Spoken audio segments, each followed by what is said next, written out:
Good morning. ഇന്ന് നമ്മൾ discuss ചെയ്യാനായി പോകുന്നത് സ്ട്രക്ചറൽ അനാലിസിസ് 2 എന്ന പേപ്പറിലെ തേർഡ് മൊഡ്യൂളിലെ ടോപ്പിക്കായ analysis of beams with simple supports by using moment distribution method. Moment distribution method use ചെയ്ത് സിമ്പിൾ സപ്പോർട്ട് വരുന്ന ബീംസ് എങ്ങനെ അനലൈസ് ചെയ്യാം എന്നാണ് ഇന്ന് നമ്മൾ ഡിസ്കസ് ചെയ്യാനായിട്ട് പോകുന്നത്. സോ നമുക്ക് പ്രോബ്ലത്തിലോട്ട് കടക്കാം. Analyze the continuous beam shown in figure by moment distribution method and draw the bending moment diagram. Questionil തന്നെ continuous beam തന്നിട്ടുണ്ട്. So ഈ continuous beamനെ moment distribution method use ചെയ്ത് analyze ചെയ്യുക and also you need to draw the bending moment diagram. നിങ്ങൾക്ക് തന്നിരിക്കുന്ന ഈ beam ശ്രദ്ധിക്കുക. ഈ beamന്റെ ഒരു end A fixed ആണ് whereas other end C is hinged.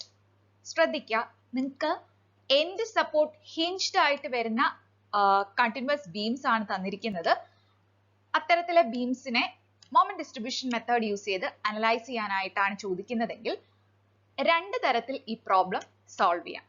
അതിലെ ഫസ്റ്റ് മെത്തേഡാണ് ഞാൻ പറയാനായിട്ട് പോകുന്നത്. സോ നമുക്ക് സൊല്യൂഷനിലോട്ട് കിടക്കാം. അനാലിസിസ് പ്രൊസീജിയറിലെ ഫസ്റ്റ് സ്റ്റെപ്പ് എന്ന് പറയുന്നത് ഫിക്സ്ഡ് എൻഡ് മൊമെന്റ് കാൽക്കുലേഷൻ ആണ്.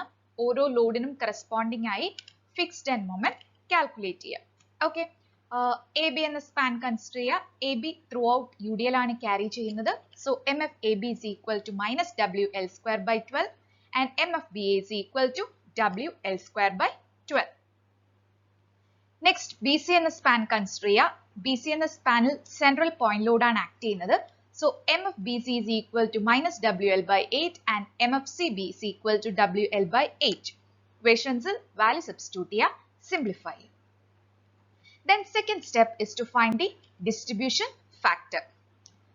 Hinged supports meet ചെയ്യുന്ന മെമ്പേഴ്സിന്റെ distribution factors ആണ് calculate ചെയ്യേണ്ടത്. So ഇവിടെ hinged joints ഏതൊക്കെയാണ്? B and C. B എന്ന joint meet ചെയ്യുന്ന members BA and BC. Similarly, C എന്ന joint meet ചെയ്യുന്ന members CB. So ഈ മൂന്ന് മെമ്പേഴ്സിന്റെയും ഡിസ്ട്രിബ്യൂഷൻ ഫാക്ടർ ആണ് നമുക്ക് കാൽക്കുലേറ്റ് ചെയ്യേണ്ടത്. So first you need to draw the tabular column which includes joint, members, K, sigma K and distribution factor. So first joint B consider ചെയ്യുക. First hinged support ആയ B consider ചെയ്യുക. B എന്ന joint meet ചെയ്യുന്ന members BA and BC. BA എന്ന span എടുക്കുകയാണെങ്കിൽ A fixed ആണ്, B middle hinged support ആണ്. It is assumed as fixed. So BA യുടെ രണ്ട് എൻഡും ഫിക്സ്ഡ് ആണ്. So stiffness K is 4EI/L. Value substitute ചെയ്യുക, സിംപ്ലിഫൈ ചെയ്യുക. Next consider span BC or member BC consider ചെയ്യുക. BC എന്ന മെമ്പറിന്റെ end B fixed ആണ്, കാരണം നടുക്കുള്ള സപ്പോർട്ട് ആണ്. നടുക്കുള്ള സപ്പോർട്ട്സ് ഒക്കെ നമ്മൾ ഫിക്സ്ഡ് ആയിട്ടാണ് അസ്യൂം ചെയ്യുന്നത്. ഇനി സി എന്ന് പറയുന്നത് ആക്ച്വലി ഹിഞ്ച്ഡ് സപ്പോർട്ട് ആണ്. അപ്പൊ നമുക്ക് വേണമെങ്കിൽ ഇതിനെ ഹിഞ്ച്ഡ് സപ്പോർട്ട് ആയിട്ട് തന്നെ എടുക്കാം ഓർ ഫിക്സ്ഡ് ആയിട്ട് എടുക്കാം. ഞാനിപ്പോ ഫസ്റ്റ് മെത്തേഡിൽ സി എന്ന എൻഡ് ഫിക്സ്ഡ് ആയിട്ടാണ് എടുക്കുന്നത്. ഓക്കെ, ആദ്യത്തെ മെത്തേഡിൽ ഞാൻ സി എന്ന എൻഡ് ഫിക്സ്ഡ് ആയിട്ട് എടുത്തു. സി എന്ന എൻഡും ഫിക്സ്ഡ് ആണ്. ബിയും സിയും ഫിക്സ്ഡ് ആണെങ്കിൽ ബി സിയിലെ സ്റ്റിഫ്നെസ് എന്തായിരിക്കും? 4EI/L. വാല്യൂ സബ്സ്റ്റിറ്റ്യൂട്ട് ചെയ്യുക, സിംപ്ലിഫൈ ചെയ്യുക. ദെൻ ബി എന്ന ജോയിന്റിൽ മീറ്റ് ചെയ്യുന്ന മെമ്പേഴ്സിന്റെ സ്റ്റിഫ്നെസ്സിന്റെ സം സിഗ്മ കെ കാൽക്കുലേറ്റ് ചെയ്യുക. ദെൻ ഓരോ മെമ്പറിന്റെയും ഡിസ്ട്രിബ്യൂഷൻ ഫാക്ടർ കാൽക്കുലേറ്റ് ചെയ്യുക യൂസിംഗ് ദി ഫോർമുല K/സിഗ്മ കെ.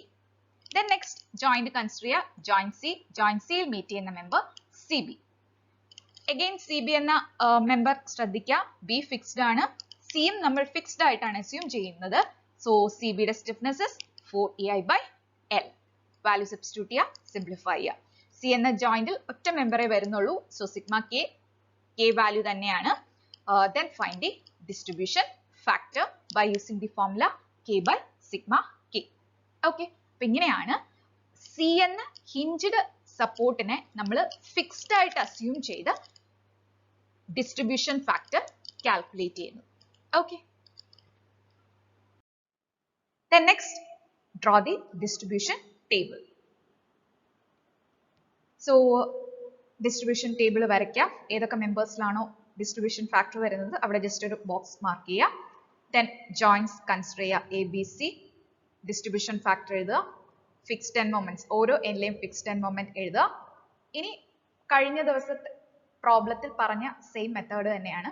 ഓരോ ജോയിന്റ് ആയിട്ട് ബാലൻസ് ചെയ്യുക, ക്യാരി ഓവർ ചെയ്യുക. ഓരോ ജോയിന്റ് ആയിട്ട് ബാലൻസ് ചെയ്യുക, ക്യാരി ഓവർ ചെയ്യുക. ഓരോ സൈക്കിൾ കഴിയുമ്പോഴും ജോയിന്റ് ബാലൻസ്ഡ് ആകുന്നുണ്ടോ നോക്കുക. ഇവിടെ ഫസ്റ്റ് സൈക്കിൾ കഴിഞ്ഞപ്പോൾ ജോയിന്റ് ബി അഗെയിൻ അൺബാലൻസ്ഡ് ആണ്. So again joint B and C balance ചെയ്യുക, ക്യാരി ഓവർ ചെയ്യുക. അപ്പോൾ സെക്കൻഡ് സൈക്കിൾ കഴിയുമ്പോൾ, അതായത് സെക്കൻഡ് ക്യാരി ഓവർ കഴിയുമ്പോൾ അഗെയിൻ ജോയിന്റ്സ് ബാലൻസ്ഡ് ആണോ നോക്കുക. ബാലൻസ്ഡ് അല്ല എങ്കിൽ അഗെയിൻ ബാലൻസ് ചെയ്യുക, ക്യാരി ഓവർ ചെയ്യുക. ദെൻ തേർഡ് സൈക്കിൾ കംപ്ലീറ്റ് ആകുമ്പോൾ ജോയിന്റ് ബാലൻസ് ആവുന്നുണ്ടോ നോക്കുക. ഇല്ല എങ്കിൽ അഗെയിൻ ബാലൻസ് ചെയ്യുക, ക്യാരി ഓവർ ചെയ്യുക. ഒരു 4 സൈക്കിൾസ് കംപ്ലീറ്റ് ആയി കഴിയുമ്പോൾ അഗെയിൻ ജോയിന്റ്സ് ബാലൻസ് ചെയ്തില്ലെങ്കിൽ കൂടെ എന്ത് ചെയ്യുക, അടുത്ത ബാലൻസിങ്ങോടെ ജസ്റ്റ് സ്റ്റോപ്പ് ചെയ്യുക. ഓക്കെ, സോ മിനിമം 4 സൈക്കിൾസ് എങ്കിലും balancing and carry over follow ചെയ്യണം. അത് കഴിഞ്ഞിട്ടും ജോയിന്റ് ബാലൻസ്ഡ് ആയില്ലെങ്കിൽ അടുത്തൊരു ബാലൻസിങ്ങോടെ സ്റ്റോപ്പ് ചെയ്യുക. ഓക്കെ, ദെൻ ഫിഫ്ത്ത് ബാലൻസിങ്ങോടെ നമ്മൾ സ്റ്റോപ്പ് ചെയ്ത് കഴിഞ്ഞാൽ നെക്സ്റ്റ് ഓരോ എൻഡിലെയും മൊമെന്റ്സിന്റെ സം കാൽക്കുലേറ്റ് ചെയ്യാം. ഓക്കെ, അപ്പോൾ മൊമെന്റ്സിന്റെ സം കാൽക്കുലേറ്റ് ചെയ്യുമ്പോൾ നിങ്ങൾക്ക് ഓരോ എൻഡിലെയും ഫൈനൽ മൊമെന്റ്സ് കിട്ടും. സോ നെക്സ്റ്റ് ഫൈനൽ മൊമെന്റ്സ് എടുത്ത് എഴുതുക. MAB, MBA, MBC, MCB. ഓരോ എൻഡിലെയും ഫൈനൽ മൊമെന്റ്സ് എടുത്ത് എഴുതുക. Then last draw the bending moment diagram. Difference between free moment diagram and final moment diagram. Okay, അപ്പോൾ ഇങ്ങനെയാണ് ഒരു തരത്തിൽ നമ്മൾ ഈ പ്രോബ്ലം സോൾവ് ചെയ്യുന്നത്. ഓർ ഇനി മറ്റൊരു തരത്തിൽ നമുക്ക് ഈ പ്രോബ്ലം കുറച്ചുകൂടെ ഈസി വേയിൽ സോൾവ് ചെയ്യാൻ പറ്റും. So same problem തന്നെ consider ചെയ്യാണ്. Analyze the continuous beam shown in figure by moment distribution method and draw the bending moment diagram. So ഈ same question, തൊട്ട് മുന്നേ ചെയ്ത same question മറ്റൊരു തരത്തിൽ എളുപ്പത്തിൽ എങ്ങനെ സോൾവ് ചെയ്യാമെന്നാണ് ഇനി പറയാനായിട്ട് പോകുന്നത്. So സൊല്യൂഷനിലോട്ട് കിടക്കാം. First step, find the fixed end moment. First step യാതൊരു ചേഞ്ചും ഇല്ല. ഓരോ ലോഡ് കേസിനും കറസ്പോണ്ടിങ് ആയിട്ട് ഫിക്സ്ഡ് എൻഡ് മൊമെന്റ്സ് കാൽക്കുലേറ്റ് ചെയ്യുക. MFAB, MFBA, MFBC, MFCB. So എല്ലാ എൻഡ്സിലെയും ഫിക്സ്ഡ് എൻഡ് മൊമെന്റ് കാൽക്കുലേറ്റ് ചെയ്യുക. Then second step is distribution factor calculation. Second സ്റ്റെപ്പിലാണ് ചേഞ്ച് വരുന്നത്, ശ്രദ്ധിച്ചിരിക്കുക. സോ ഡിസ്ട്രിബ്യൂഷൻ ഫാക്ടർ കാൽക്കുലേറ്റ് ചെയ്യാനായിട്ട് ടാബുലാർ കോളം വരയ്ക്കുക. Joints, members, K, sigma K, distribution factor. എപ്പോഴും joint consider ചെയ്യുന്നത് ഹിഞ്ച്ഡ് ആയിട്ടുള്ള ജോയിന്റ് വേണം കൺസിഡർ ചെയ്യാൻ. സോ ഇവിടെ 2 ഹിഞ്ച്ഡ് ജോയിന്റ് ആണുള്ളത്, B ആൻഡ് C. ഫസ്റ്റ് ഞാൻ B എന്ന ഹിഞ്ച്ഡ് ജോയിന്റ് കൺസിഡർ ചെയ്തു. B എന്ന ജോയിന്റിൽ 2 മെമ്പേഴ്സ് ആണ് മീറ്റ് ചെയ്യുന്നത്, BA ആൻഡ് BC. ഇനി ശ്രദ്ധിക്കുക, BA എന്ന മെമ്പർ കൺസിഡർ ചെയ്യുമ്പോൾ B ഫിക്സ്ഡ് ആണ്, Aയും ഫിക്സ്ഡ് ആണ്. സോ 2 എൻഡും ഫിക്സ്ഡ് ആണെങ്കിൽ സ്റ്റിഫ്നെസ് കാൽക്കുലേറ്റ് ചെയ്യാനുള്ള ഫോർമുല 4EI/L, വാല്യൂ സബ്സ്റ്റിറ്റ്യൂട്ട് ചെയ്യാം. ഇനി BC എന്ന ജോയിന്റ് കൺസിഡർ ചെയ്യാം, BC എന്ന മെമ്പർ കൺസിഡർ ചെയ്യാം. കഴിഞ്ഞ പ്രോബ്ലത്തിൽ നമ്മൾ ചെയ്തപ്പോൾ BC എന്ന മെമ്പറിലെ ബിയും ഫിക്സ്ഡ് ആയിട്ട് എടുത്തു, സിയും ഫിക്സ്ഡ് ആയിട്ട് എടുത്തു. So stiffness is 4EI/L. പക്ഷേ ഇവിടെ നമ്മൾ ചെയ്യുന്നത് BC എന്ന മെമ്പർ കൺസിഡർ ചെയ്തപ്പോൾ സി സിമ്പിൾ സപ്പോർട്ട് ആയിട്ടാണ് എടുക്കുന്നത്, അല്ലെങ്കിൽ സി ഹിഞ്ച്ഡ് ആയിട്ടാണ് നമ്മൾ കൺസിഡർ ചെയ്യുന്നത്. അപ്പോൾ BC എന്ന മെമ്പറിലെ സി ഹിഞ്ച്ഡ് ആയിട്ട് കൺസിഡർ ചെയ്യുകയാണെങ്കിൽ BCയുടെ സ്റ്റിഫ്നെസ് കാൽക്കുലേറ്റ് ചെയ്യാനുള്ള ഫോർമുല എന്തായിരുന്നു? 3EI/L. ഓക്കെ, അപ്പോൾ കഴിഞ്ഞ പ്രോബ്ലം, അതായത് തൊട്ട് മുന്നേ നമ്മൾ ചെയ്ത മെത്തേഡും ഈ മെത്തേഡും തമ്മിലുള്ള ഡിഫറൻസ് എന്ന് പറയുന്നത്, ഇവിടെ നമ്മൾ സി ഹിഞ്ച്ഡ് ആയിട്ടാണ് എടുക്കുന്നത്, സി ഹിഞ്ച്ഡ് ആയിട്ട് എടുത്താണ് സ്റ്റിഫ്നെസ് കാൽക്കുലേറ്റ് ചെയ്യുന്നത്. സോ BCയിലെ സി ഹിഞ്ച്ഡ് ആയിട്ടാണ് അസ്യൂം ചെയ്യുന്നതെങ്കിൽ സ്റ്റിഫ്നെസ് കാൽക്കുലേറ്റ് ചെയ്യാനുള്ള ഫോർമുല 3EI/L. വാല്യൂ സബ്സ്റ്റിറ്റ്യൂട്ട് ചെയ്യുക, സിംപ്ലിഫൈ ചെയ്യുക. ബി എന്ന ജോയിന്റിൽ മീറ്റ് ചെയ്യുന്ന മെമ്പേഴ്സിന്റെ സിഗ്മ K കാൽക്കുലേറ്റ് ചെയ്യുക. ദെൻ ഓരോ മെമ്പേഴ്സിന്റെയും ഡിസ്ട്രിബ്യൂഷൻ ഫാക്ടർ കാൽക്കുലേറ്റ് ചെയ്യുക. Okay, then similarly joint C consider ചെയ്യുക. സി എന്ന ജോയിന്റിൽ മീറ്റ് ചെയ്യുന്ന മെമ്പർ CB. ശ്രദ്ധിക്കുക, CB കൺസിഡർ ചെയ്യുമ്പോൾ സിയുടെ ഫാർ എൻഡായ B ഫിക്സ്ഡ് ആണ്.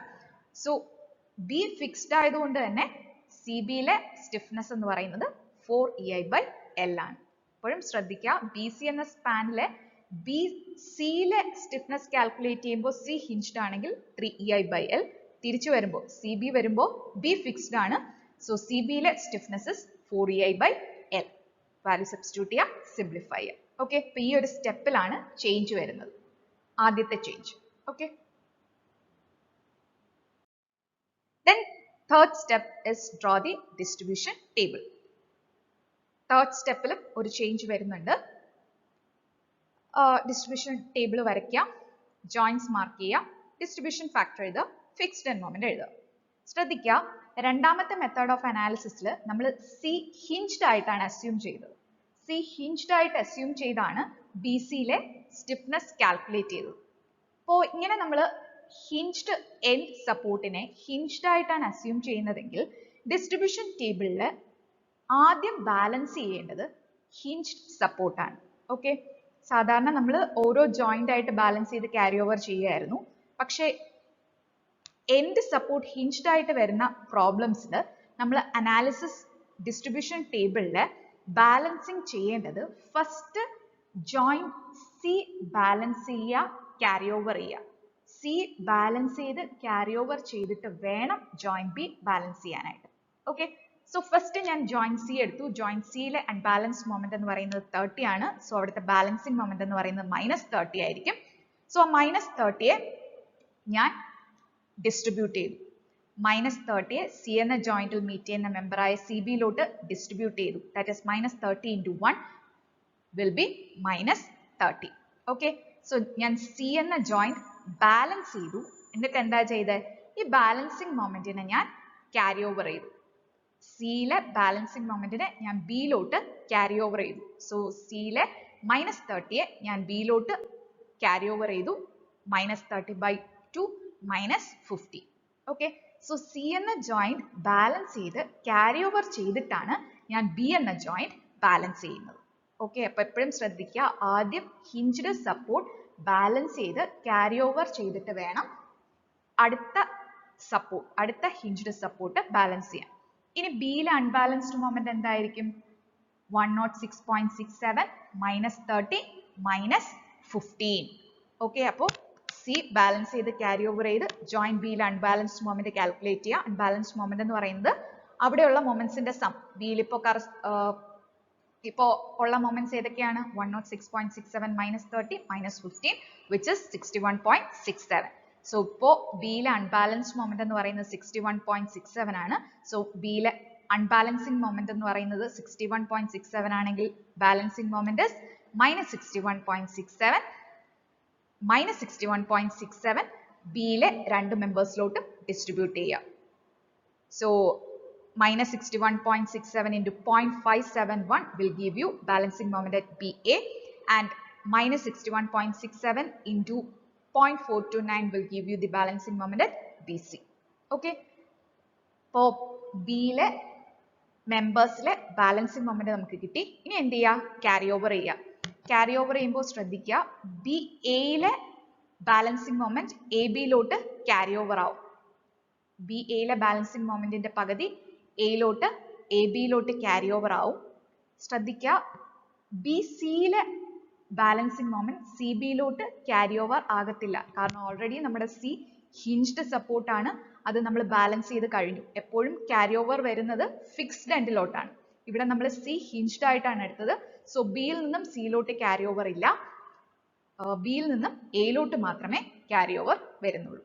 ഓക്കെ, അപ്പോൾ ഫസ്റ്റ് ക്യാരി ഓവർ കഴിഞ്ഞു. ഫസ്റ്റ് സൈക്കിൾ കഴിഞ്ഞപ്പോൾ നമ്മുടെ ജോയിന്റ് ബി നോക്കുക. ജോയിന്റ് ബിയിൽ മൊമെന്റ്സ് ഉണ്ടോ? ഇല്ല. അപ്പോൾ ജോയിന്റ് ബി ബാലൻസ്ഡ് ആയി. ഇനി നെക്സ്റ്റ് സ്റ്റെപ്പ് എന്ത് ചെയ്യുക? ഓൾറെഡി നമ്മുടെ ജോയിന്റ് ബി ബാലൻസ്ഡ് ആയി. അപ്പോൾ നമുക്ക് ഇവിടെ വെച്ച് ഐട്രേഷൻ സ്റ്റോപ്പ് ചെയ്യാം. ഓരോ എൻഡിലെയും മൊമെന്റ്സിന്റെ സം എടുക്കുക. You will get the final moments. Okay, അപ്പോൾ നമ്മൾ ഫസ്റ്റ് മെത്തേഡിൽ ചെയ്തപ്പോൾ കൂടുതൽ സൈക്കിൾസ് നമുക്ക് വേണ്ടി വന്നു. അവിടെ നമ്മൾ സി ഫിക്സ്ഡ് ആയിട്ടാണ് അസ്യൂം ചെയ്തത്. വേറസ് സി ഹിഞ്ച്ഡ് ആയിട്ട് അസ്യൂം ചെയ്ത് ബാലൻസ് ചെയ്ത് ക്യാരി ഓവർ ചെയ്ത് കഴിഞ്ഞപ്പോൾ ഈ അനാലിസിസിൽ നമുക്ക് ഒറ്റ സൈക്കിളിൽ തന്നെ ആൻസർ കിട്ടി. ഫസ്റ്റ് മെത്തേഡ് യൂസ് ചെയ്തപ്പോഴും സെക്കൻഡ് മെത്തേഡ് യൂസ് ചെയ്തപ്പോഴും നിങ്ങൾക്ക് കിട്ടിയ ഫൈനൽ മൊമെന്റ്സിൽ ചെറിയൊരു വേരിയേഷൻ മാത്രമേ ഉള്ളൂ. അപ്പോൾ രണ്ടിന്റെ ഡിഫറൻസ് എന്ന് പറയുന്നത് ഹിഞ്ച്ഡ് സപ്പോർട്ടിനെ ഫിക്സ്ഡ് ആയിട്ട് അസ്യൂം ചെയ്ത് അനലൈസ് ചെയ്ത് കഴിഞ്ഞാൽ സൈക്കിൾസ് കൂടുതൽ വരും. വേറസ് ഹിഞ്ച്ഡ് സപ്പോർട്ടിനെ ഹിഞ്ച്ഡ് ആയിട്ട് എടുത്ത് അനാലിസിസ് ചെയ്ത് കഴിഞ്ഞാൽ ഒന്നോ രണ്ടോ സൈക്കിൾസിൽ നമുക്ക് ആൻസറിലോട്ട് എത്താനായിട്ട് പറ്റും. ഓക്കെ, സോ എപ്പോഴും സെക്കൻഡ് മെത്തേഡ് ഫോളോ ചെയ്യുന്നതാണ് എളുപ്പം. ദെൻ ഫൈനൽ മൊമെന്റ്സ് കിട്ടിക്കഴിഞ്ഞാൽ നെക്സ്റ്റ് സ്റ്റെപ്പ് ഫൈനൽ മൊമെന്റ്സ് എടുത്തെഴുതുക. MAB, BA, BC, CB. Final moments എടുത്തെഴുതി കഴിഞ്ഞാൽ last step draw the bending moment diagram. Difference between final moment diagram and free moment diagram will give you the actual bending moment diagram. Okay, അപ്പോൾ ഇങ്ങനെയാണ് നമ്മൾ hinged supports വരുന്ന problems moment distribution method use ചെയ്ത് solve ചെയ്യുന്നത്. Okay, രണ്ട് തരത്തിലും ചെയ്യാം. Hinged സപ്പോർട്ടിനെ fixed ആയിട്ട് എടുത്തും ചെയ്യാം, ഹിഞ്ച്ഡ് ആയിട്ട് എടുത്തും ചെയ്യാം. ഹിഞ്ച്ഡ് സപ്പോർട്ടിനെ ഹിഞ്ച്ഡ് ആയിട്ട് എടുത്ത് അനലൈസ് ചെയ്യുന്നതായിരിക്കും കൂടുതൽ ഈസി. Okay, thank you.